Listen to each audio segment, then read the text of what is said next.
Ya kövrəldin belə, gözlərini sildin, üzünü gizləməklə nəyi gizlədə bildin?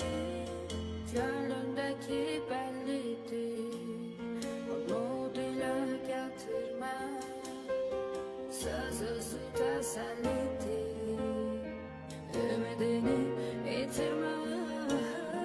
Sev yüreğin tutunca, sev korkma sev doyunca, özünü unutunca, sev ömrün boyunca.